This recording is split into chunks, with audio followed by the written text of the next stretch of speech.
I'm a park ranger, and I know how that sounds when I say what I'm about to say. Most people hear park ranger and think of brochures, campfire talks, and asking teenagers to put their beer away. They don't think about what it's like when the last car leaves the parking lot. The air drops 10 degrees, and the forest goes from a place to hike to something that feels aware. The night this happened started off exactly how it was supposed to. I'd only been at the new station for 3 weeks. Fresh transfer, lateral move from a smaller state park about 2 hours south. I told everyone it was because I wanted more hours and better benefits. That was only half true. The real reason I left the last park was something I've never been able to explain without sounding crazy. But that's another story. This park was bigger, deeper, more remote. We had miles of backcountry trails, old growth sections that the brochures bragged about, and a handful of off-limits areas that nobody talked about unless you were in uniform. The kind of place with signs that say, closed for restoration, but everyone on staff knows the reason is something else entirely. It was early October, the kind of night that starts with a crisp chill and ends with frost on the grass by sunrise. I came on duty at 4 p.m., did the usual rounds, checked in at the visitor center, then watched the day shift guys clock out and leave one by one. By the time the last SUV rolled out of the staff lot, it was just me and the dark. I remember standing on the porch of the ranger station, coffee steaming in my hand, watching the sky dim from orange to purple to black. The parking lot lights hummed to life, throwing halos onto the empty asphalt. The tree line hovered beyond them, a jagged black wall, the spaces between trunks like open mouths. Night operations meant checking the campgrounds, doing a couple passes on the main road, and responding to any calls that came in. 90% of the time, it was noise complaints, lost hikers calling in from 10 minutes down the road, or someone swearing they saw a bear that turned out to be a raccoon with confidence issues. That night, it all started that way. Normal, boring. I drove through Campground A around 7. Kids were roasting marshmallows. Someone had a Bluetooth speaker too loud. An old couple waved at me from their RV. I nodded, did the friendly ranger smile, moved on. Checked the group site, Boy Scouts, doing whatever it is Boy Scouts do at night that probably violates at least 3 fire safety guidelines. Nothing out of the ordinary. The first thing that felt off was the smell. It hit me when I took the service road toward the north trailhead. At first, I thought it was just something dead in the woods. It happens. A deer gets hit by a car or taken down by coyotes. You smell it for a couple days until nature finishes the job. But this wasn't that. It was like wet dog and hot metal, and something sweet underneath, like rotting fruit. Not strong, just enough to be noticeable, like catching a whiff of something when the wind shifts. I slowed the truck and rolled the window down. The air came in cold, carrying the smell in faint little waves. I shined my spotlight along the ditch, scanning for roadkill. Nothing. The beam cut between trunks, lighting up underbrush, a few pale stones, the silver flash of the creek far off. Empty. I wrinkled my nose, shrugged it off, and kept going. My radio crackled as I reached the north lot. Unit 3, this is base. Status check. Unit 3, all good, I said. Starting north loop now. Copy that. Quiet night so far.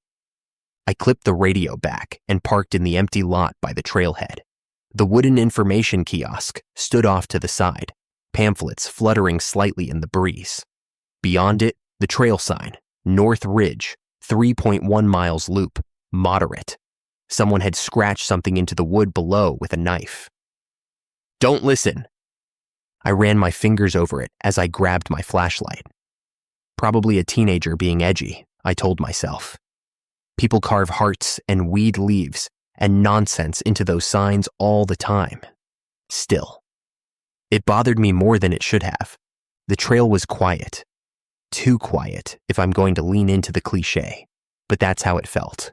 No crickets, no nightbirds, just the crunch of my boots on the dirt and the distant rush of the creek. About half a mile in, I heard the first sound. It was faint, just ahead on the trail, like branches snapping, but not the random occasional crack of something shifting in the wind. This was rhythmic. 2 quick snaps, pause, 2 more. I stopped and listened. It stopped too. Probably a deer, I whispered to myself. Saying it out loud was supposed to make it true. I kept walking, shining my light into the trees. The beam caught nothing but bark and leaves, and the occasional reflective flash of an animal's eye far off, which vanished the second I focused on it. The smell followed me. It got a little stronger the deeper I went. Not overpowering, but enough that it felt like it was clinging to the back of my throat. That wet dog metal sweet rot combination. It didn't match anything I'd ever smelled in the field before, and that alone put me on edge. Around the 1 mile marker, I heard it again. Not the snapping this time, something else. My radio. Except it wasn't on my shoulder. I heard my own call sign, clear as day, from somewhere off the trail to my right. Unit 3, status check. It was my supervisor's voice, but it sounded wrong, slightly hollow, like it was coming through a bad speaker somewhere in the trees. I froze and grabbed my actual radio. It was silent, no transmission, no static. Just the red standby light. I clicked it. Base, this is Unit 3. Did you just call me? There was a pause. Then my supervisor's voice came through, this time with the familiar crackle and background hum of the station. Negative Unit 3, no contact since you left the lot. Everything okay? I swallowed. My tongue felt too big, dry and heavy. Yeah, just thought I heard something. All good. Copy that. Radio check, loud and clear. Base out. I clipped it back on, hand lingering a second longer than usual. That's when thing 2 happened. Thing 1 was the smell. Thing 2 was the mimicry. I knew enough from training and life not to ignore either of those, but I still told myself it was just nerves, new park jitters, maybe some weird echo. Sound travels strange in dense woods at night. I'd read that somewhere. Seemed like a good line to feed my own brain. The trail looped down toward the creek. My beam danced over rocks and roots. The occasional signpost, a bench someone had installed badly. The smell got worse. It made my eyes water now, like the air in a room where someone's been smoking for 20 years and never opened a window. At one point, I had to pull my sleeve up over my nose. Jesus, I muttered. That's when I found the tracks. They were off to the side of the trail, in a patch of soft mud where runoff from the last rain had pooled. At first glance, I thought they were deer.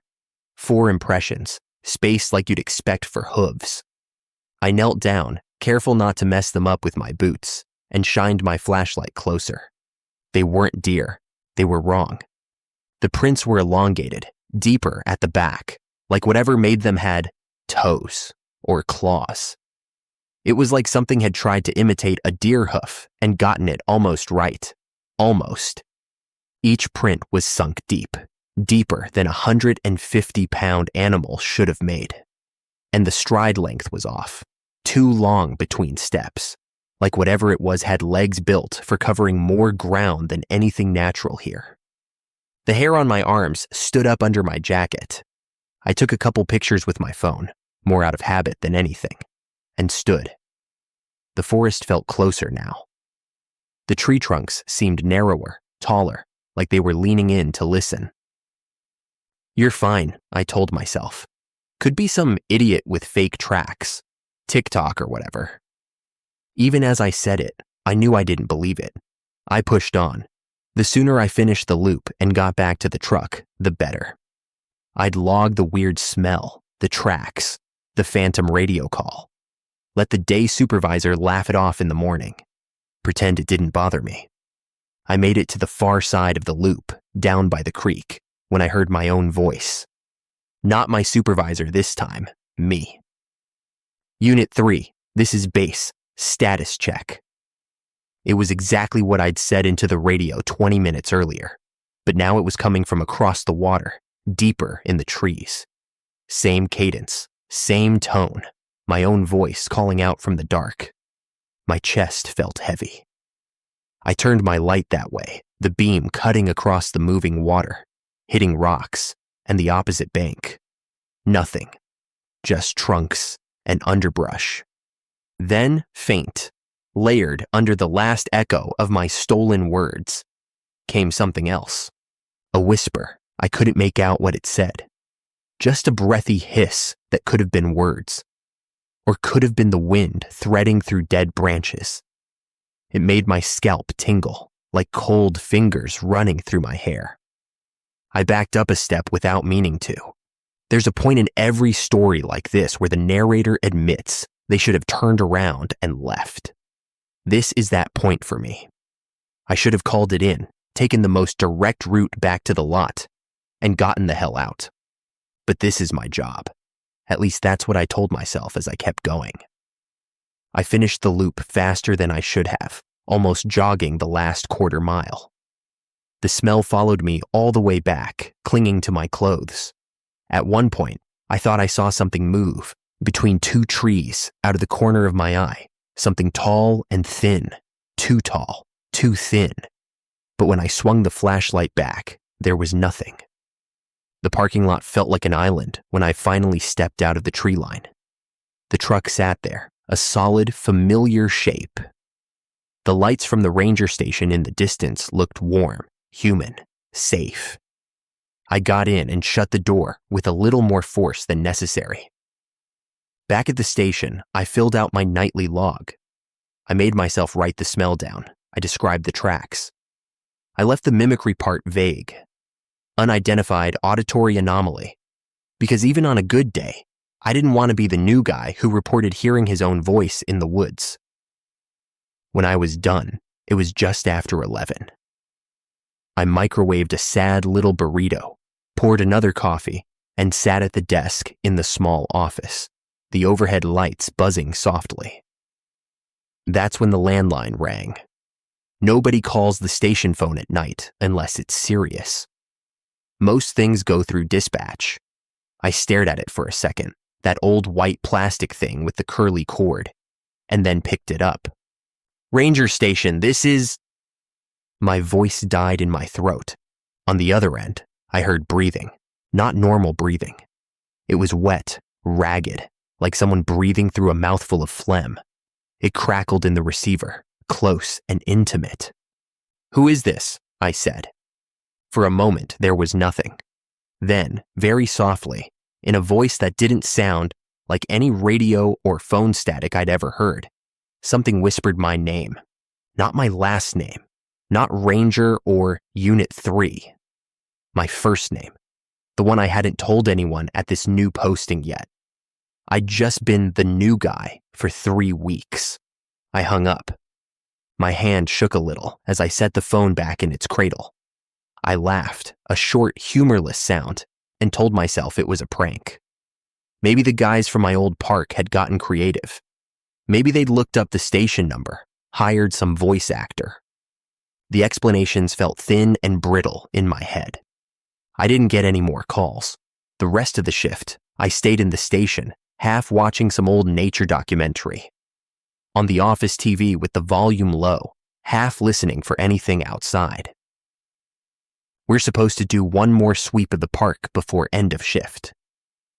Around 2 a.m., I grabbed my coat and shoved my arms into it, hesitating just before I picked up my keys. I was thinking about the North Loop, about the smell, about those prints, about my own voice calling out from the dark. I told myself I'd leave that section for the day crew. Just this once. Instead, I stuck to the main road, did a slow drive-by of the campgrounds. Most of the fires were down to embers. A few tents glowed from inside, with the bluish light of phones. I was about to call it when I saw something at the edge of my headlights, A shape standing just inside the tree line near Campground B. Tall, too tall. Shoulders hunched up around a small, narrow head. Its arms hung at its sides, long enough that the hands almost brushed the ground. I hit the brakes. The truck rolled to a stop, gravel crunching quietly. For a split second, I thought it was a tree. Just a weirdly shaped trunk. But then it moved. It stepped back, a slow, almost lazy motion, and the darkness swallowed it. The smell hit me a second later, seeping through the vents, even with the windows up. Heavy and sweet and rotten, wrapping around me in the cab like invisible fingers. My heart hammered against my ribs. Every instinct screamed at me to turn the truck around, floor it back to the station, and lock the doors. Instead, I reached for the spotlight. My hands didn't feel like my own as I flicked it on and pointed it into the trees where the shape had been. The beam lit up branches, trunks, patches of bare ground. Nothing. No eyeshine, no movement, just the cutout silhouettes of tents further back, the low murmur of sleeping people. That should have been the end of it. Sightings go into the log. People tell stories. It becomes local lore, campfire fuel. But the night wasn't over. Around 3:30, I got a call on the radio. Unit 3, this is Campground B. Ranger, you there? It was a man's voice, shaky, on the emergency channel. Calls from campers almost always went through dispatch, not direct, unless someone had gotten creative with their radio or phone. I grabbed mine. This is Unit 3, go ahead. Yeah, the man said. Sorry if this isn't the right channel. I found this on the emergency pamphlet. There's someone, walking around the woods by our site. Tall guy, keeps stopping just inside the trees and staring. I swallowed. My mouth tasted like metal. Are you in your tent right now, sir? Yes, no, we're in the camper. I saw it when I went out to take a leak. Thought it was another camper at first, but it didn't say anything. Didn't move. Just stood there. Then I smelled this. Jesus, it reeks, man. My wife says it's just an animal, but it's okay, I said. Stay inside. Keep your doors locked. Don't go back out. I'll be there in 5 minutes. I didn't realize my hand was shaking until I tried to put the truck in drive and the keys rattled. The road to Campground B felt longer than it did in daylight. The world beyond my headlights was just blackness and the suggestion of movement where tree branches swayed. Twice, I thought I saw something on the side of the road, tall and thin. But by the time I turned my head, it was gone, like it had never been there at all. The camper in question was at the far end of the loop. All the curtains were drawn. I could see a man's face in one of the small windows, pale in the dim light. I parked, left the engine running, and stepped out. The smell hit me like a wall. It was thick here, like something had been standing in this spot for a long time. My eyes watered, my stomach clenched. Ranger, the man whispered through the window. His eyes were wide. There was a woman behind him, clutching a child, who looked half asleep, half confused. It's okay, I said. You're safe inside. I'm just going to take a quick look around. It was a lie. I didn't know if they were safe inside, but I needed them to stay put. I walked to the edge of the loop where the forest started. My flashlight beam seemed thinner here, weaker. It cut maybe 20 feet into the trees before the darkness swallowed it. Park Ranger, I called out, voice steadier than I felt. If someone's out there, you're trespassing. This area is closed at night. The forest didn't answer. Then, from somewhere to my left, maybe 30 feet in, I heard my own voice say, "It's okay, you're safe inside." Exactly the way I just said it to the man in the camper. Every hair on my body stood up. The beam shook in my hand as I turned it toward the sound. For a second, I saw nothing. Then, between two pines, something leaned out. It was tall, at least 7 feet, maybe more, hunched over as if the world were built too small for it. Its limbs were too long, joints bent at the wrong angles. The skin I could see on its arms and chest was pale, stretched too tight over sharp bones. Its head was wrong, a deer skull. That's what I thought at first. But the antlers were twisted, grown into misshapen, branching shapes that looked more like rotten tree limbs than bone. It shouldn't have been able to stand like that. It shouldn't have been able to exist. The beam of my flashlight hit its face, and that's when I realized it wasn't a skull. It was worse. It was like something had taken a human face and pulled it too tight, over a shape that didn't match. The eyes were sunken, black pits. The mouth was too wide, the lips cracked and torn, showing teeth that were almost right, but just a little too long, too narrow, too many. It smiled when the light hit it, a slow, deliberate baring of those wrong teeth. Then, in the same voice it had used to mimic me and my supervisor, in a tone pitched just a little too high, like someone trying to remember how to speak, it whispered, "Unit 3, this is base, status check." I couldn't move. I don't know how long we stood there, me on the gravel, it between the trees, my flashlight beam connecting us like a line of tension. I couldn't breathe. My chest felt frozen, like my lungs had turned to ice. Somewhere behind me, the child in the camper started to cry. That snapped me out of it. I did what every training manual says not to do. I ran. I backed away first, never taking the light off it, and then I turned and sprinted to the truck. I slammed the door, threw it in gear, and floored it. In my rearview mirror, just before I turned the corner out of the loop, I saw it, standing in the middle of the road, tall and thin, watching me go.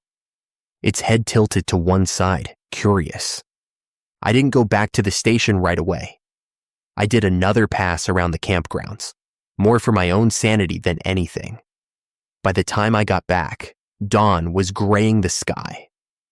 The night crew turnover was at 6. I handed off my log, leaving some things out, putting others in terms that wouldn't raise eyebrows. For the part about Campground B, I wrote, "Unidentified large animal sighted near tree line.